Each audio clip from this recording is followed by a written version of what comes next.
El 24 de marzo de 1976, la Junta de Comandantes en Jefe, integrada por Videla, Macera y Agosti, se hizo cargo del poder llamándolo Proceso Reorganización Nacional y designó de presidente de la Nación a Videla. Durante esa época se llevaron a cabo violaciones a los derechos humanos, represiones políticas y persecución de opositores. Se trató de una acción terrorista dividida en 3 momentos. Primeramente, las personas eran secuestradas y detenidas. A esto le seguía la tortura y finalizaba en la mayoría de los casos con la desaparición de la víctima. En 1982, el gobierno lanzó el plan de ocupar las Islas Malvinas con las Fuerzas Armadas. Sin embargo, los resultados no fueron los esperados. Argentina perdió la guerra. Chicos jóvenes e inexpertos obligados a ir pasaron hambre, frío y algunos la muerte. Se llamó a elecciones para fines de 1983 y quien quedó electo fue Raúl Alfonsín, quien prometió hacer justicia con los responsables del golpe cívico-militar. Alfonsín, dirigente de la Unión Cívica Radical, firmó el decreto 158-83 para someter a juicio penal ante el Consejo Supremo de las Fuerzas Armadas a los integrantes de las 3 juntas militares, por su responsabilidad en los homicidios, torturas y detenciones ilegales. Videla y Viola, Agosti, los almirantes Macera y Lamborghini fueron enjuiciados por violar los derechos humanos. Fue así como Argentina fue el primer país latinoamericano que no dejó impune a los autores.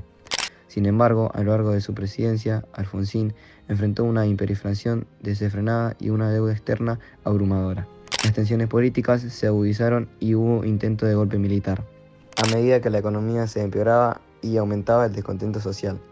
Alfonsín tomó la decisión de adelantar las elecciones presidenciales y entregar el poder a su sucesor, Carlos Menem, en julio de 1989, 6 meses antes de lo previsto. En 1989, Menem implementó una serie de políticas económicas que buscaban estabilizar la economía argentina.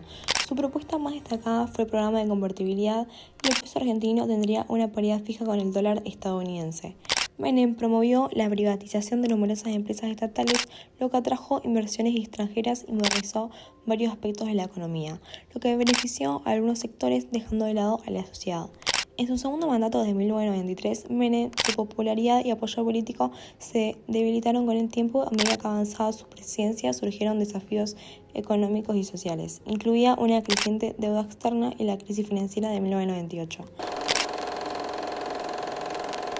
Fernando de la Rúa asumió la presidencia en 1999, tomando una Argentina con deuda, inflación y recesión. Uno de los momentos más críticos de su presidencia se produjo en 2001, cuando la Argentina se sumió en una era de crisis financiera y social. La economía contrajo drásticamente, el desempleo aumentó y la población sufrió una considerable pérdida de sus ahorros debido a las medidas de congelamiento bancario, el corralito.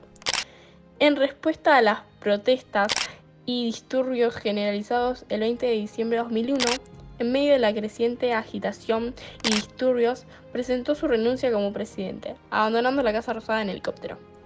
Su abandono desencadenó una serie de cambios, varios presidentes interinos en el lapso de pocos días.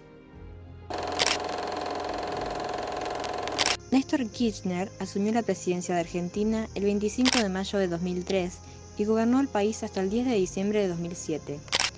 Su gobierno renegoció la deuda externa argentina con importantes quitas a los acreedores internacionales, lo que permitió al país recuperar la solvencia y la independencia financiera. Kirchner derogó las leyes de amnistía que habían protegido a los culpables que habían cometido violaciones a los derechos humanos durante la última dictadura militar en Argentina, desde 1976 a 1983, lo que permitió el enjuiciamiento de militares y funcionarios civiles. Néstor Kirchner fue sucedido en la presidencia por su esposa Cristina Fernández de Kirchner en 2007. Durante su primer mandato se centró en consolidar y expandir políticas de inclusión social y justicia económica. Mantuvo el modelo económico basado en el crecimiento y la redistribución de la riqueza que había sido establecido por su esposo, lo que incluyó subsidios a la energía y el transporte, así como la nacionalización de empresas estratégicas. En su segundo mandato, enfrentó la inflación y las restricciones en la compra de divisas extranjeras. Continuó con las políticas de inclusión social y amplió la inversión en infraestructura, salud y educación. Además, promulgó la Ley de Matrimonio Igualitario el 15 de julio de 2010 en un acto realizado en la Casa Rosada, del que participaron representantes de las organizaciones LGBT. En diciembre de 2015 asume Mauricio Macri a la presidencia con el objetivo de reimplantar un nuevo programa económico después de 12 años de gobiernos populistas. Durante su mandato buscó mejorar las relaciones internacionales de Argentina y buscar la inserción en el mercado global. La inflación persistente afectó el poder adquisitivo de la población. Además, la deuda externa argentina continuó siendo un desafío importante y el país tuvo que recurrir a la obtención de préstamos internacionales para financiar sus necesidades económicas. La presidencia de Macri terminó en diciembre de 2019, cuando fue sucedido por Alberto Fernández. Alberto Fernández, al asumir el cargo, enfrentó una economía en recesión, alta inflación y una deuda externa considerable. Para abordar estos problemas, su gobierno negoció la reestructuración de la deuda externa argentina, un proceso que finalizó con éxito en 2020, aliviando la carga de la deuda del país.